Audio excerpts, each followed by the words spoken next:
People have some beautiful plants and flowers on sale, like annuals in 4-inch pots for only $1 each. A 3-gallon bottle brush plant for only $8. Confederate jasmine, 3 gallons for $8. How about azaleas, 1 gallon for only $4.25. And a 2-gallon pot of knockout roses for only $17. Call 352-867-1213 for Kenny's Place Nursery.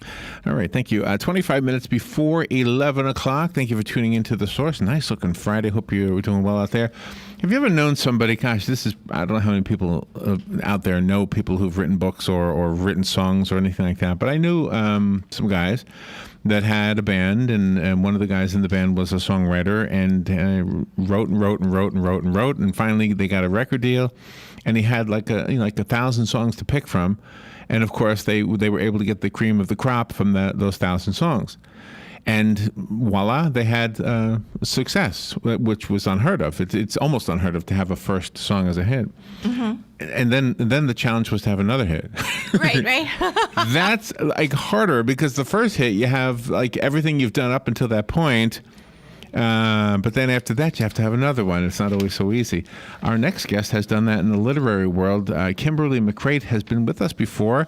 Her first book, you might have heard us talking to her about, was called Reconstructing Amelia. And this book is called Where They Found Her. And the first one flew. Right? Yes. I mean, Yes. it was unbelievable. And apparently this one is doing the same thing. I'm not so sure about that, but we're going to find out from Kimberly right now. She's on the phone. She's a New York Times best-selling author, nominated for the Edgar, Anthony, and Alex Awards for her book, Reconstructing Amelia. And now there's a new one. It's a thriller novel. We only have 10 minutes. I better shut up. Good morning, Kimberly. How you doing? I'm great. How are you? Pretty good. Congratulations. Thank you so much. How cool is that? I mean, did you have the same kind of story kind of as the songwriter I was talking about? I mean, did you have a lot of books written and this was like the one that you decided to send to the publisher? It is similar in the sense that I worked for many, many years, over a decade, trying to sell a book. But I think a little different than your friend. Each book got better, and so the book that sold was my fifth one. Reconstructing Amelia was the fifth book I wrote. Oh, is that right? Yeah, and that's the one that finally sold. I don't think I will revisit the earlier ones. Like, I don't think they're all equally good, and so I think I really learned something with each book. So Reconstruct You is my fifth one, and then this one now is my sixth one technically, although they are only my first and second published books. Wow. Well, good for you. Where are you? Where are you calling from? Brooklyn, New York. Brooklyn. Nice. Isn't that nice? A girl in Brooklyn is doing good. Did you work as an attorney in Brooklyn? In Manhattan, yeah. I was an attorney in Manhattan. I went at the big. I worked at a couple of them actually at the big law firms in Manhattan. And do you still do that? Do you still have the attorney practice? No, I mean I'm still licensed. I pay my dues or whatever every year, so I suppose I'm still an official attorney. But I have not. I stopped the practice of law.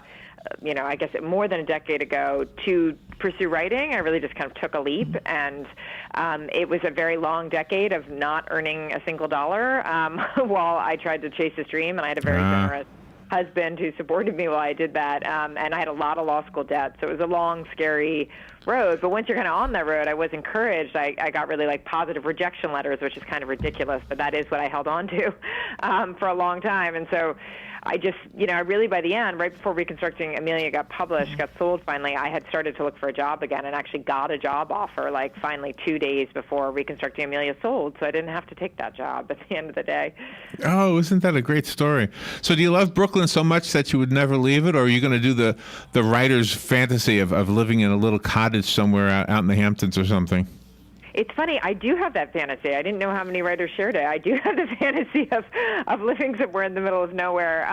Right now I really love Brooklyn. I don't know that we'll leave it. We're not planning on leaving it anytime soon. We have two daughters, and they're, deeply entrenched in school and soccer, et cetera, and life here. So I do have my fantasies about being, on a farm somewhere, very quiet. But for right now, we're here, and I love life in the city, and I love Brooklyn and its home. So the computer's by the open window. You can see the birds and the squirrels. That's the fantasy, right? Right now you hear the trains and the traffic and. That's right. That's right. On the upside, my zip code has, I think, more writers per capita than any other zip code in the country. So the good news is there's lots of people doing the same weird thing for a living that I am. Wow, I wouldn't have known that. Good. Yeah. Because of your experience as an attorney, you were like preparing for being a novelist for a lot of years, because all of the scenarios that happen in the book, it made me feel like I was right there. Oh, well, thanks. Yeah, I definitely think that being a lawyer, one, it gives you lots of great fodder for stories, for sure, all that case law and all that kind of experience that I had. But it also really helps you structure a mystery. I think the mind of a lawyer, which is kind of very logical, and you have to plot things out and think methodically, I think that for sure really helps me with the structure of the novel. So let's be fair to the book. We don't have a whole lot of time with you, but can you give us a thumbnail sketch of the storyline in the story where they found her? Sure. It's set in a fictional town called Ridgedale, New Jersey, which is an affluent university town about an hour outside of New York City. And it has three main characters. One is a freelance journalist who's new to town, who has a daughter, a 5-year-old daughter, but is also overcoming a recent stillbirth that she had. So she's trying to get a fresh start and get herself out of this depression. Another one of the main characters is a stay-at-home mom who grew up in town as kind of the resident sanctimommy with all her opinions, and she's sure they're all right. And the third character is a teenager who is a high school dropout and has this kind of mother who's off the rails, who she's always trying to take care of. At the beginning of the book, it opens, the body of a newborn has been found in the woods near the university campus, and Molly, our new freelance journalist, is called upon to cover the story, and she doesn't realize it's a baby at first, which is obviously going to present a lot of challenges for her personally. Right. And so the book is about what happened to the infant, how she ended up there. But I really think more than anything, it's about motherhood and about parenting and about the fact that none of us come to that experience with a clean slate. I think we're all either trying to outrun a history that was very dark and troubling, and we're trying to make a new future for our kids, or we're trying to recreate this perfect childhood, idyllic past we had. And I think there's a real challenge in that. So it's kind of about the effect of history and how any of us escape it. So when we read a thriller novel, an author has a talent, a good author like yourself, has a talent to tug and pull at us. You are doing it through that psychological part of us as humans, and it's not strictly a woman's thing. I think a man feels a lot of that stuff too. For sure. No, I think it crosses genders 100%. Those same challenges are actually human, and it extends beyond parents. I think all of us are just trying to, the effect of the past through generations is something we all struggle with. Yeah, very good. So were you torn yourself? As these characters are developed and you're writing the story, are you taking down paths you didn't expect, or do you plot it all out in the very beginning so you know in advance?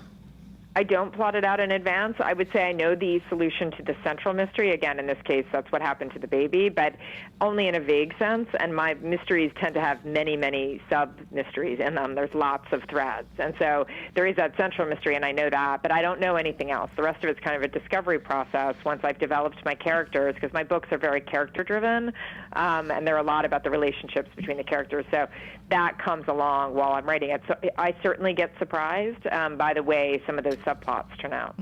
And you have done an excellent job on that, because sometimes one of the characters is in the forefront and the other time they are a peripheral character, and you always manage to make everything make sense. Oh, well, thank you. Yeah, it is because it's from the multiple points of view. You do see characters from different perspectives. You see them from, their own perspective, but then you see them in the other parts from a different point of view. So thanks. It definitely is a piece of it. I think it's part of the mystery of life is how we all see the world differently, and that's part of what I try to get across in this book. And they're middle class people. I hope that's okay to say that, but I think I can relate to that more than like when a book is, talking about the wealthy that get into messes and stuff like that. It's just, I think most of us relate more to the middle class. Yeah, for sure. I think depending on your definition, I think that the book like really covers a range. Like Sandy is certainly living in a lower economic status. Molly, her husband's a professor at the university, so she's certainly financially comfortable. But they cover a range. There's nobody incredibly affluent in the book. So they are really meant to be real people you could know or could be in your town, and the town is meant to be that kind of town too, a town you recognize. Yeah. How did the girl in Brooklyn have no Brooklyn accent? You must have grown up somewhere else. Where'd you grow? You'd be surprised. A Brooklyn accent is not as common as you would think. Actually, did you grow up there? I did not. No, I grew up, on the East Coast in nearby areas, but not in Brooklyn itself. I'm trying to guess. You sound like you could be from here. Ocala has that kind of an accent that you have. Yeah, that's funny. I have an accent. I don't hear my accent. No, of course not. No, of course not. Well, that's kind of what it is. It's kind of a non-accent, but it's definitely not what you normally hear out of Brooklyn. Mm-hmm. All right, I have a copy of the book, and it's beautiful. I mean, it's a hardcover book, but it's just a wonderfully written story. Kimberly McCreight, her second novel, at least published novel, Where They Found Her. Call me if you want the copy that was sent to us. We got 15 seconds. Do you have a website? I do. KimberlyMcCreight.com. It's McCreight. And go on Amazon and all the other booksellers, and I'm sure you'll be able to find it. Where They Found Her, Kimberly McCreight. Thank you so much for being on the air with us today. Thanks for having me. That was great. We'll be right back. Weather is brought to you by MyFWC.com. Safe boating is no accident. Partial sunshine for today and becoming breezy this afternoon. High 79 to 86. Tonight, rather cloudy, low 65 to 70.